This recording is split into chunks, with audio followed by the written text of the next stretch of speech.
नमस्कार. आता आपण गर्भिणीच्या दुसऱ्या महिन्यात काय बदल होतात ते पाहणार आहोत. आयुर्वेदात म्हटलंय, द्वितीय मासे घनम संपद्यते.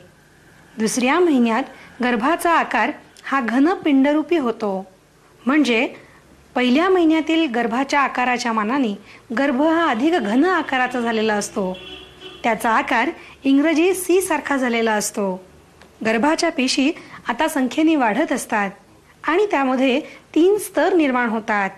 यामध्ये बाह्य स्तर, मध्यस्तर आणि अंतस्तर असे 3 स्तर असतात. अंतस्तरापासून अन्नवह स्त्रोतस, यकृत असे अवयव बनतात, तर मध्यस्तरापासून फुफ्फुस, रक्तवाहिन्या आदी अवयव बनतात.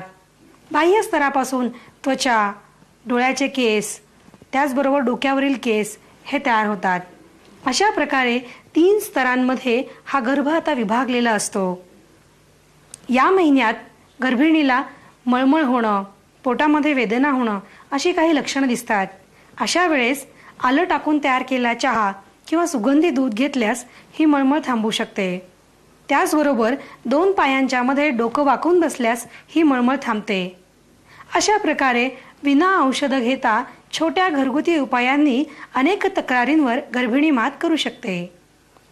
5व्या आठवड्यात म्हणजेच दुसऱ्या महिन्याच्या पहिल्या आठवड्यात थोडेसे जे बदल होतात ते आत्ता आपण पाहिले.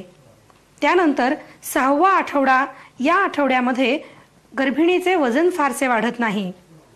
त्याचबरोबर गर्भामध्ये अनेक अंकुरं निर्माण होतात. ही अंकुरं म्हणजेच त्याची पुढची पंचकर्मेंद्रिय असतात.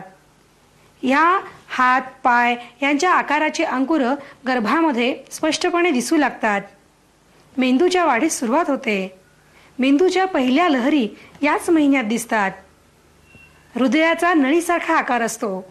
हृदयाचा पहिला ठोकाही याच महिन्यात पडतो. अशा प्रकारे मेंदूत निर्माण झालेल्या लहरी व हृदयाचा ठोका आयुष्यभर त्या गर्भासोबत असतात.